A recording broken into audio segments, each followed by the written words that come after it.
आज हम पढ़ेंगे थॉर्नडाइक की थ्योरी, ऑपरेंट कंडीशन स्किनर्स की थ्योरी।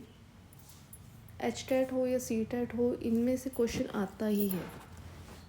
लॉज पूछ लेगा या फिर इनके जो अदर्स नेम होते हैं, ज़्यादातर क्या है हम अदर्स नेम को इतना प्रेफर नहीं करते हैं, लेकिन वो याद रखने ज़रूरी हैं। जैसे ट्रायल एंड एरर पता है, ट्रायल एंड एरर थ्योरी है।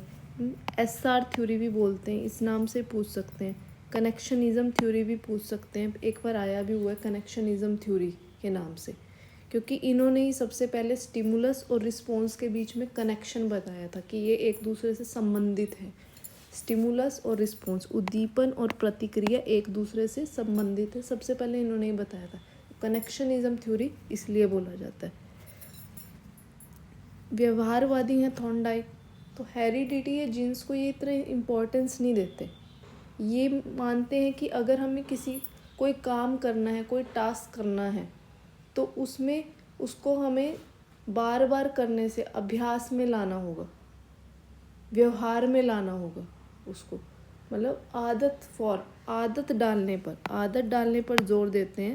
हैबिट फॉर्मेशन पे, हैबिट फॉर्मेशन से अपने आप उसके क्या हो जाएगा, व्यवहार में आ जाएगा, इस पर जोर डालते हैं ये। प्राइमरी लॉज जो पूछे ही जाते हैं, law of exercise, law of readiness, law of effect. Law of exercise ये प्रैक्टिस क्या है, अभ्यास का नियम। अगर हम किसी भी कार्य को कर रहे हैं, अगर उसका अभ्यास करते रहे, प्रैक्टिस करते रहे, तो वो चीज़ हमें बेहतर तरीके से आएगी। मतलब इससे क्या होता है, लर्निंग बेटर होती है। लर्निंग बेटर किससे होती है, लर्निंग बेटर वो अभ्यास के नियम से होती है। कोई भी हमें अगर सब्जेक्ट को अच्छे से क्लियर करना है, अगर हम उसकी प्रैक्टिस करते रहेंगे तो वो हमारे व्यवहार में आती रहेगी। हमें उसके रूल्स हैं या फॉर्मूलाज हैं, वो हमें याद होते रहेंगे अगर हम उसको अभ्यास करते रहते हैं।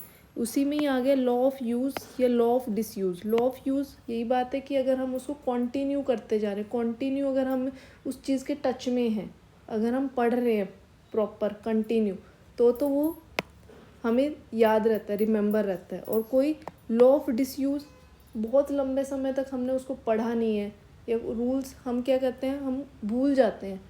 तो मतलब अगर हमें उसको लॉ ऑफ यूज़ में फ्रीक्वेंट, अगर हम उसको पढ़ते जा रहे हैं, कॉन्टीन्यूसली पढ़ते जा रहे हैं, तो वो हम उसके टच में रह रहे हैं, तो वो चीज़ हमें याद रहेगी। और लॉ ऑफ डिसयूज़, अगर हम उसको बहुत लंबे समय तक नहीं पढ़ रहे हैं, नहीं वो हम कार्य को करने के लिए फिर हमें फिर से वही है, प्रैक्टिस करनी पड़ेगी, अभ्यास करना पड़ेगा। सेकेंड है लॉ ऑफ रेडीनेस, तत्परता का नियम बोलते हैं इसे। जब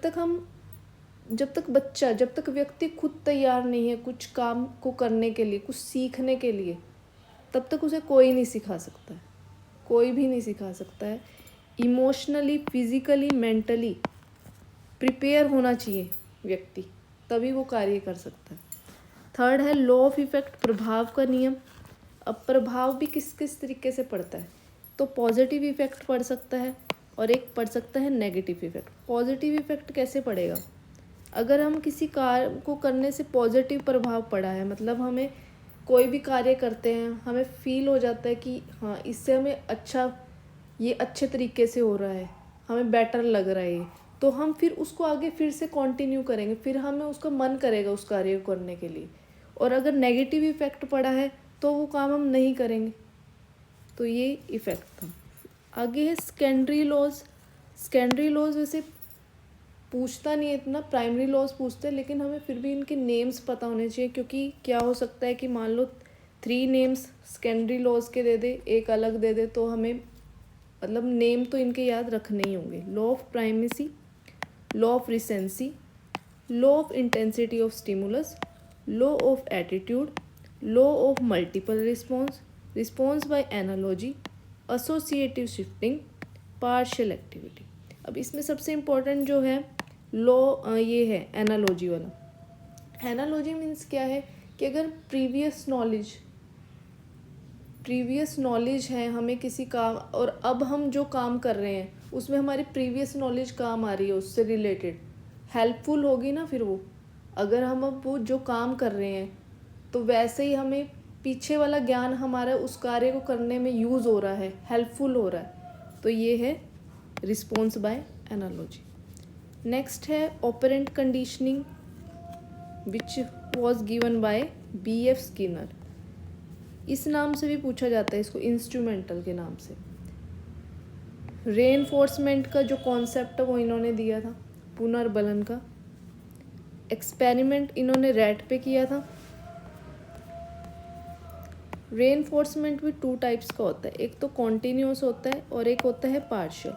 कॉन्टीन्यूस लगातार दे रहे हैं, मान लो कोई बच्चा काम कर रहा है, डेली बेसिस पे उसको क्या मिल रहा है, गुड मिल रहा है, वेरी गुड मिल रहा है, या कुछ चॉकलेट मिल रही है, तो उसको ये होगा कि हाँ डेली तो मिलता है, गुड मिल रहा है, वेरी गुड मिल रहा है, या चॉकलेट मिल रही है, उसको डेली ही तो मिल रहा है, तो वो इतना एक्साइटेड नहीं हो रहेगा उस चीज़ के लिए, वो बोर हो जाएगा बहुत ही जल्दी। लेकिन पार्शियल का क्या है, पार्शियल में बच्चे को, व्यक्ति को नहीं पता कि उसको कब रिवॉर्ड मिल जाए, ठीक है, वो फिर उसमें एक्साइटमेंट रहती है, तो ये ज़्यादा इफ़ेक्टिव है कॉन्टीन्यूस। ये पूछा जाता है कि पार्शियल ज़्यादा इफेक्टिव है या कॉन्टीन्यूस ज़्यादा इफेक्टिव। पार्शियल रेनफोर्समेंट ज़्यादा इफेक्टिव है, जिसमें व्यक्ति को पता ही नहीं है कि कब उसको रिवार्ड मिल जाए, तो एक्साइटमेंट रहती है एक तरीके से। पार्शियल भी 2 टाइप्स का होता है, रेशो वाला और एक होता है वेरिएबल और एक है रेशो मीन्स फिक्स्ड है कि इतना ही होगा, ठीक है। इंटरवल में वो टाइम से रिलेटेड होगा, इंटरवल किससे रिलेटेड है, टाइम से रिलेटेड है। और जैसे वो है हर महीने की 1 तारीख को क्या मिलेगी, पे मिलेगी, उस टाइप से। तो इन दोनों में मेन डिफरेंस देखो, आपको कंफ्यूज नहीं होना है। थॉर्नडाइक में क्या था, थॉर्नडाइक और B.F. स्किनर,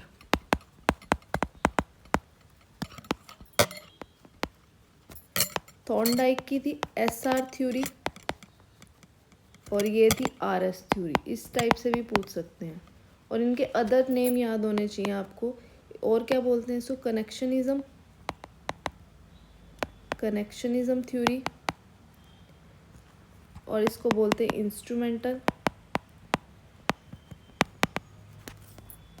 इन्होंने कैट पे एक्सपेरिमेंट किया था और इन्होंने रैट पे किया था एक्सपेरिमेंट, ये इम्पोर्टेंट है और इसके लॉज होने ही चाहिए यार।